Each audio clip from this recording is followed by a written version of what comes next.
Good morning guys. Ito tutorial ulit tayo.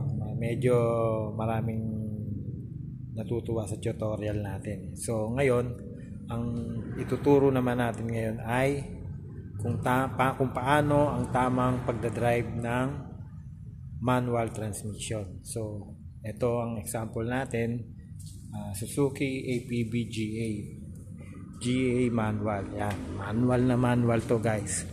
So ang makina na ito 1.6 at medyo pang negosyo to, pang kargahan.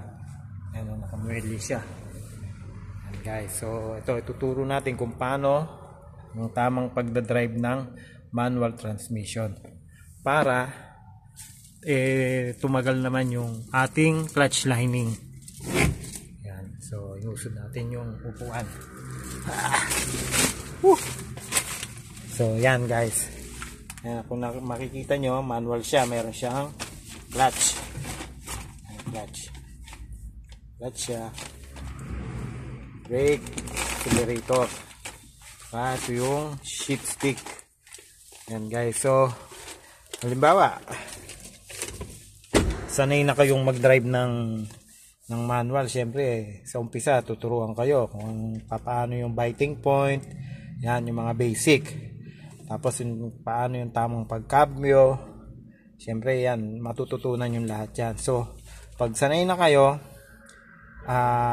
syempre ang dapat nyo naman matutunan ay kung paano ang tamang pagdadrive ng ng manual transmission para hindi maubos agad ang clutch lining.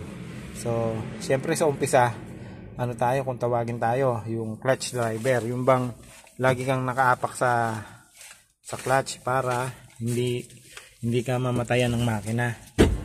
Takot kang mamatayan ng makina. So tapak ka ng tapak sa clutch.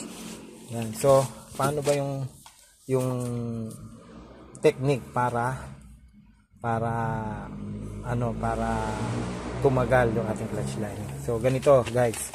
So ayan yung ating mga pedal, clutch, brake, accelerator.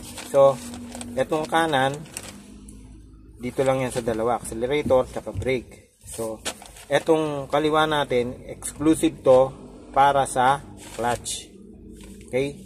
So paano yung halimbawa sanay na tayo, siyempre para din maging magaling na chuper tayo, pero actually yun yung naging technique ko yung bang hindi mo hayang gumanong-ganon yung mga pasahero mo. Kumbaga titimplahin mo ng maganda yung clutch, yung hanapin mo maganda yung biting point, saka mo dahan-dahan bibitawan, ganon. So paano yung tama?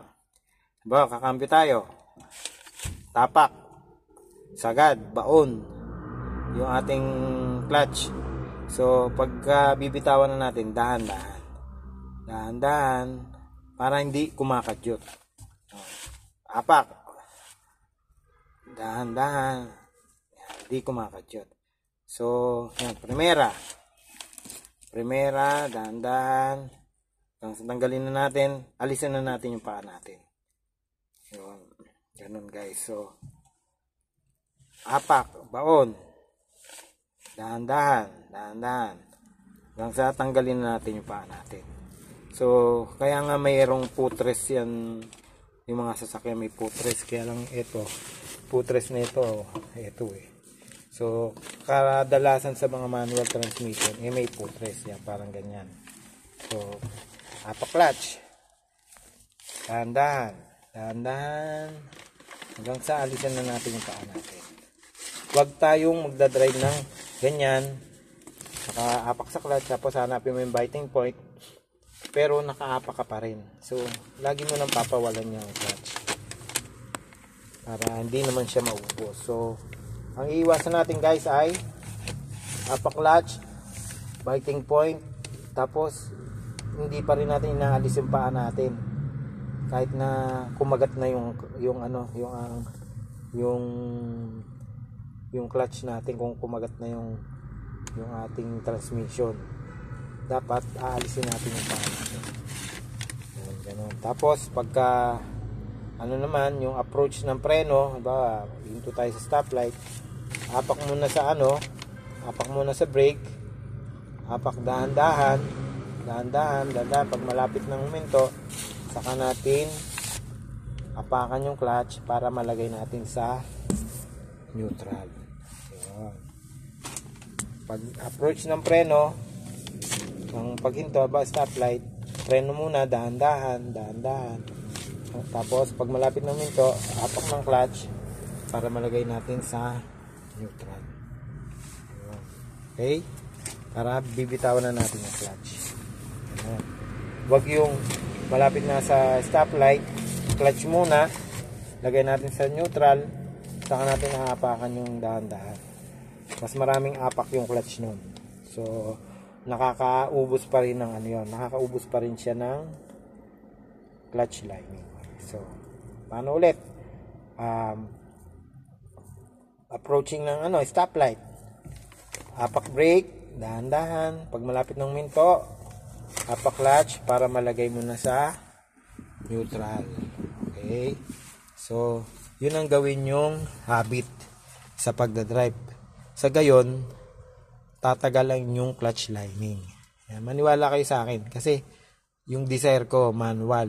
Ilan na ba tinatakbo nun? Nasa 78,000 na. Pero, hindi pa rin ako nagpapalit ng clutch lining.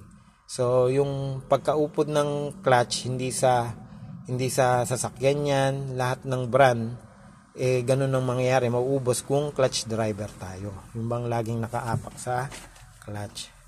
So gawin nating habit na dahan-dahan po yung ano, yung pagbitaw sa clutch, tapos bumitaw na tayo sa clutch pagka umaandar na. Yan, kaya may putres yan. Okay, yun guys. So pagka ganun ang ginawa yung habit, tatagal lang yung clutch lining. Iwas gastos. Kasi mahal din magpagawa ng ano ng clutch component. Magastos din. Okay? So, yun lang po ang aking tutorial ngayon. So, yun lang guys. Bye-bye!